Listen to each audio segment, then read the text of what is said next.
حضرت فاطمہ رضی اللہ تعالیٰ عنہا آپ نے چونکہ ڈائریکٹ نبی پاک علیہ السلام کی گود میں پرورش پائی ہے، جن لوگوں نے حضور علیہ الصلاۃ والسلام کی بڑی مختصر سی صحبت پائی، بڑا تھوڑا سا وقت انہوں نے نبی پاک علیہ السلام کے ساتھ گزارا، ان لوگوں کو اللہ تبارک و تعالیٰ نے بڑے اعزازات دیے، گویا حضور کی مقدس گلی سے بھی جو گزر گیا اللہ تعالیٰ نے اسے بھی بڑا مالا مال فرمایا۔ لیکن حضرت فاطمہ رضی اللہ تعالیٰ عنہ نے تو عمر مبارک کی ساری نبی پاک علیہ الصلاۃ والسلام کی مقدس تربیت میں گزاری ہے۔ تو جناب فاطمہ رضی اللہ تعالیٰ عنہ نے حضور علیہ السلام سے جو سیکھا، جو تربیت پائی، یقیناً اس کی مثال نہیں دی جا سکتی، اگرچہ ان کی روایات جو ان کی مرویات ہیں وہ بڑی کم ہیں، لیکن اس کے باوجود حضرت امام جلال الدین سیوطی رحمۃ اللہ تعالیٰ علیہ نے حضرت فاطمہ رضی اللہ تعالیٰ عنہا کی جو مرویات ہیں، یعنی جو روایات انہوں نے حضور علیہ السلام سے سن کے امت تک پہنچائی ہیں، ان کو باقاعدہ ایک کتاب میں انہوں نے درج فرمایا ہے، اور مسند سیدہ فاطمہ رضی اللہ تعالیٰ عنہا کے نام سے امام جلال الدین سیوطی رحمۃ اللہ علیہ کی کتاب ہمیں ملتی ہے۔ اس میں صرف وہ روایتیں جو حضرت فاطمہ نے حضور سے سن کے امت کو پہنچائیں وہ اس میں بیان کی جاتی ہیں۔ ساری باتیں تو نہیں ہو سکتی، میرا آج خیال تھا چونکہ میں بہت ساری گفتگو اپنی بساط کے مطابق مقدور بھر سیدہ پاک کی بارگاہ میں عرض کر چکا ہوں، تو آج میرا خیال تھا کہ بہت ساری باتوں کو دہرانے کی بجائے چند ایک روایات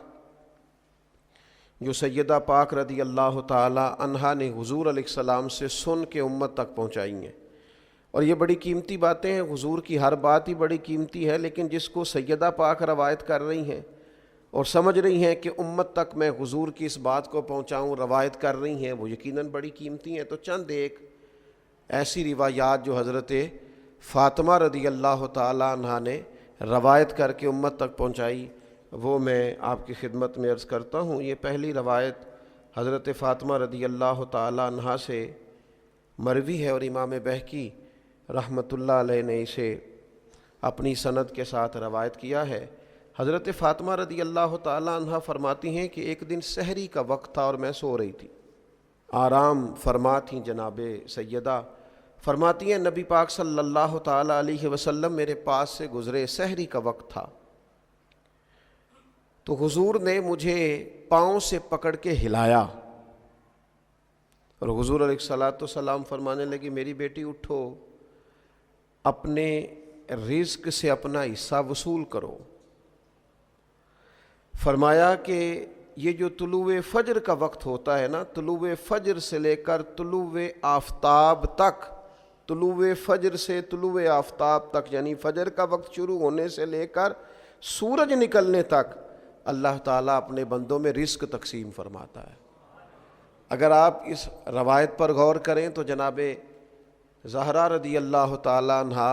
ہماری توجہ دلاتی ہیں کہ ہمیں سحری میں اٹھنا چاہیے، صرف رمضان میں نہیں، ہر روز اٹھنا چاہیے۔ یہ خاص وقت ہے عبادت کا، اس خاص وقت میں ہمیں اپنے اللہ کے حضور حاضر ہونا چاہیے۔ میرا خیال ہے ان سب لوگوں کو جو بہت زیادہ وقت رات کو بیدار رہتے ہیں اور عین وہ وقت جو سحری میں دوبارہ اٹھنے کا اس وقت سو جاتے ہیں، انہیں اس بات پر غور کرنا چاہیے، اور جتنے لوگ رزق کی تنگی کی شکایت کرتے ہیں اور تنگ دستی کا ان کے ساتھ معاملہ رہتا ہے، وہ بھی اس حدیث پر غور کریں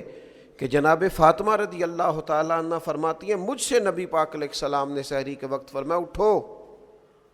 یہ تو وہ وقت ہے جب اللہ اپنے بندوں میں رزق تقسیم فرماتا ہے۔ دوسری بات، اس کو بھی امام طبرانی نے روایت کیا ہے، کامل مومن کون ہوتا ہے؟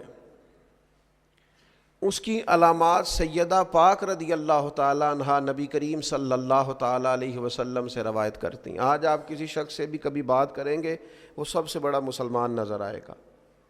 سب سے بڑا مومن نظر آئے گا، اس کی باتوں میں، لب و لہجے میں ایسا محسوس ہوگا کہ جناب تکمیل کیے بیٹھے ہیں اپنی شخصیت کی، اور جناب مکمل جانتے ہیں اپنے آپ کو۔ لیکن یہ دیکھیے جناب فاطمہ رضی اللہ تعالی عنہا کامل مومن کی علامات بیان کرتی ہیں، ارشاد فرماتی ہیں کہ نبی پاک صلی اللہ تعالیٰ علیہ وسلم نے فرمایا وہ شخص کامل مومن نہیں ہو سکتا جس کا پڑوسی اس کے شر سے محفوظ نہ ہو۔ اگر وہ تکلیف دیتا ہے اپنے پڑوسی کو، اذیت پہنچاتا ہے، تو پھر کامل مومن نہیں ہو سکتا۔ اور پھر فرماتی ہیں کہ نبی پاک صلی اللہ تعالیٰ علیہ وسلم نے فرمایا کہ جو بندہ اللہ تعالیٰ پر اور یوم آخرت پر ایمان رکھتا ہے اسے چاہیے اپنے مہمان کی عزت کرے، جو گھر آ گیا ہے اس کا اکرام کرے، یہ اس کے مومن ہونے کی علامت۔ اور پھر ارشاد فرمانے لگی کہ نبی پاک صلی اللہ تعالیٰ علیہ وسلم نے فرمایا جو اللہ تعالیٰ اور آخرت پر ایمان رکھتا ہے کبھی اپنے ہمسائے کو اذیت نہ دے۔ اور پھر فرمایا جو اللہ تعالیٰ اور یوم آخرت پر ایمان رکھتا ہے اسے چاہیے یا تو اچھی بات کرے یا خاموش رہے، اپنے منہ سے ایسے جملے نہ نکالے جو جملے درست نہیں ہیں، جو جملے پاکیزہ نہیں ہیں، عمدہ نہیں ہیں، مومن کی شایان شان نہیں۔ اور پھر ارشاد فرماتی ہیں کہ نبی پاک صلی اللہ تعالیٰ علیہ وسلم نے فرمایا بے شک اللہ تعالیٰ حیادار، بردبار، پاک دامن اور با کردار مومن سے محبت فرماتا ہے۔ یہ صفات پیدا ہوں گی تو انسان اللہ تعالیٰ کی محبت کے قابل ہوگا۔ اور پھر فرماتی ہیں بد زبان، بد اخلاق، ضدی اور بھکاری سے ان کو اللہ تعالیٰ پسند نہیں کرتا۔ یہ جو لوگ ہیں یہ اللہ تعالیٰ کے پسندیدہ لوگ نہیں۔ اور فرمایا بے شک حیا ایمان کا حصہ ہے اور ایمان جنت میں لے جاتا ہے، جبکہ بد کلامی، بد خلقی یہ جہنم والا عمل ہے، یہ انسان کو دوزخ کی طرف لے جاتی ہے۔ میرا خیال ہے امام طبرانی کی روایت کرتا اس ایک حدیث پر ہی جو عمل کر لے وہ روحانی طور پر ایک مضبوط مسلمان ہو جائے گا، طاقتور مسلمان ہو جائے گا۔ پھر سیدہ پاک رضی اللہ تعالیٰ عنہ ایک اور مقام پر ارشاد فرماتی ہیں،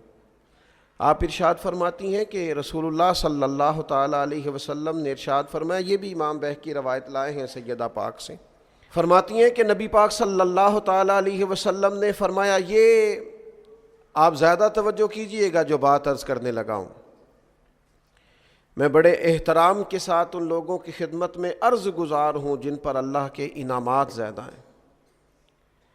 جناب فاطمہ رضی اللہ تعالیٰ عنہا سیدہ پاک ارشاد فرماتی ہیں کہ نبی کریم علیہ الصلاۃ والسلام نے فرمایا میری امت کے شریر لوگ وہ ہیں جنہیں نعمتیں عطا کی گئی ہیں اور وہ کیا کرتے ہیں، وہ انواع و اقسام کے کھانے کھاتے ہیں، رنگ برنگے کپڑے پہنتے ہیں اور بیہودہ گفتگو کرتے ہیں۔ یعنی اسی پہ انہوں نے اپنے آپ کو فوکس کر لیا ہے، کھاؤ پیو پہنو اور ہر وقت بیہودہ بولو۔ اگر اللہ نے تمہیں رزق دیا تھا تو خیر کے کاموں میں خرچ ہونا چاہیے تھا، اللہ کی رضا کے لیے اللہ کے بندوں پر خرچ ہونا چاہیے تھا۔ اللہ نے اگر تمہیں نواز دیا تھا اور کچھ لوگ تمہارا اکرام کرتے تھے تو کیا مانا تم ہر وقت بات ہی کرتے رہو گے، پھر تمہارے لہجے میں ٹھہراؤ ہونا چاہیے تھا۔ اسی طرح حضرت فاطمہ رضی اللہ تعالیٰ عنہ کی بس ایک روایت عرض کرتا ہوں، اور آج 3 رمضان المبارک ہے، میری بڑی خواہش ہے